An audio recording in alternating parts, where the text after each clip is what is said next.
ദേശീയ രാഷ്ട്രീയത്തിൽ നിലപാടിന്റെ കയ്യൊപ്പ് ചാർത്തിയ അതികായനായ രാഷ്ട്രീയ നേതാവായിരുന്നു മുൻ കേന്ദ്രമന്ത്രി കെ പി ഉണ്ണികൃഷ്ണൻ. വലിയ നഷ്ടങ്ങൾ ഉണ്ടാകുമെന്ന് ഉറപ്പുള്ള സമയങ്ങളിൽ പോലും അദ്ദേഹം ആദർശങ്ങളിൽ വെള്ളം ചേർത്തിരുന്നില്ല. ഇറാഖ് കുവൈറ്റ് യുദ്ധകാലത്ത് 1.5 ലക്ഷത്തോളം ഇന്ത്യക്കാരെ തിരികെ കൊണ്ടുവരാൻ നയതന്ത്ര ഇടപെടൽ നടത്തി മികവ് തെളിയിക്കുകയും ചെയ്തു. 91-ൽ വടകരയിൽ ഉണ്ണികൃഷ്ണനെതിരെ രൂപം കൊണ്ട കോലുബി സഖ്യത്തെ പരാജയപ്പെടുത്തി 5-ാം തവണയും MP ആയതും ചരിത്രം.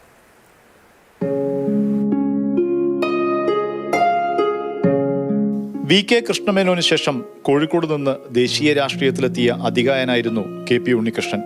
മികച്ച പാർലമെന്റേറിയൻ, കാര്യശേഷിയുള്ള ഭരണകർത്താവ്, അഗാധമായ പാണ്ഡിത്യം, ഉറച്ച നിലപാടുകൾ. വില പറഞ്ഞുറപ്പിക്കുന്ന കച്ചവടമായിരുന്നില്ല ഉണ്ണികൃഷ്ണന് രാഷ്ട്രീയം. അതുകൊണ്ടുതന്നെ നിലപാടുകൾ മുഖം നോക്കാതെ പറഞ്ഞു. ഇന്ദിരാഗാന്ധിയുടെ ആശീർവാദത്തിൽ 1971-ൽ വടകരയിൽ നിന്ന് MP ആയ അദ്ദേഹം പക്ഷേ അടിയന്തരാവസ്ഥയ്ക്ക് ശേഷം ഇന്ദിര വിമർശകനായി. കോൺഗ്രസ് എസിൽ ചേർന്ന് ഇടതുപക്ഷത്തിനൊപ്പം നിന്നാണ് അദ്ദേഹം 1989-ൽ കേന്ദ്രമന്ത്രിയായത്. ഇറാഖ് കുവൈത്ത് യുദ്ധസമയത്ത് ഇന്ത്യക്കാരെ നാട്ടിലെത്തിക്കാൻ കേന്ദ്രമന്ത്രിയായിരിക്കെ ഉണ്ണികൃഷ്ണൻ നടത്തിയ ഇടപെടൽ ഏറെ ശ്രദ്ധ നേടി. ഇന്ത്യൻ പാർലമെന്റിൽ KP ഉണ്ണികൃഷ്ണനെ പോലെ കോൺട്രിബ്യൂഷൻ ചെയ്ത MP-മാരുടെ എണ്ണം കുറവാണ്. പ്രണബ് മുഖർജിയൊക്കെ അദ്ദേഹത്തിൻ്റെ ആത്മകഥയിൽ, അതുപോലെ തന്നെ സോമനാഥ് ചാറ്റർജി അദ്ദേഹത്തിൻ്റെ ആത്മകഥയിലൊക്കെ ഉണ്ണികൃഷ്ണൻ എന്ന് പറയുന്ന വ്യക്തിയെപ്പറ്റി കൃത്യമായി വരച്ച് കാണിച്ചിട്ടുണ്ട്. 91-ൽ വടകരയിൽ ഇടത് സ്ഥാനാർത്ഥിയായ KP ഉണ്ണികൃഷ്ണനെ തോൽപ്പിക്കാൻ കോൺഗ്രസും ലീഗും BJP-യും ചേർന്ന് സഖ്യ സ്ഥാനാർത്ഥിയെ നിർത്തിയത് ചരിത്രം.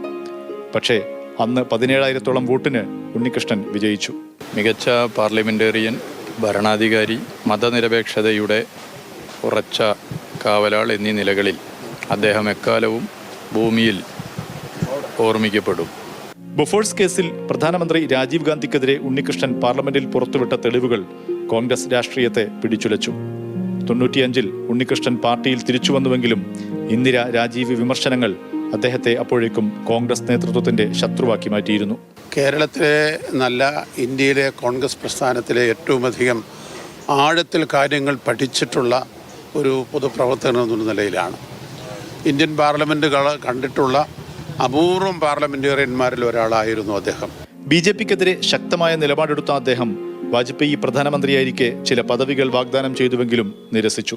ദേശീയ അന്തർദേശീയ വിഷയങ്ങളിൽ അഗാധമായ പാണ്ഡിത്യമായിരുന്നു KP ഉണ്ണികൃഷ്ണന്റെ മുതൽക്കൂട്ട്. അത് തേടി നിരവധി കോൺഗ്രസ് നേതാക്കൾ അദ്ദേഹത്തെ സമീപിച്ചു. ഇന്ത്യൻ നാഷണൽ കോൺഗ്രസിനകത്ത് പുരോഗമനപരമായ ആശയങ്ങൾക്ക് എന്നും മുൻതൂക്കം കൊടുത്തുകൊണ്ട് ആ ആശയങ്ങളുമായി ഒരുമിച്ച് നിൽക്കുന്ന പ്രവർത്തകർക്ക് പ്രോത്സാഹനം കൊടുക്കുന്ന വ്യക്തിയായിരുന്നു. നെഹ്റുവിയൻ സോഷ്യലിസത്തിന്റെ ശക്തനായ വക്താവ്, കോൺഗ്രസിലെ ആദർശ രാഷ്ട്രീയ മനുഷ്യൻ. വർഷങ്ങളായി കോഴിക്കോട് പന്നിയങ്കരയിലെ വസതിയിൽ ഏകാന്തനായിരുന്നു.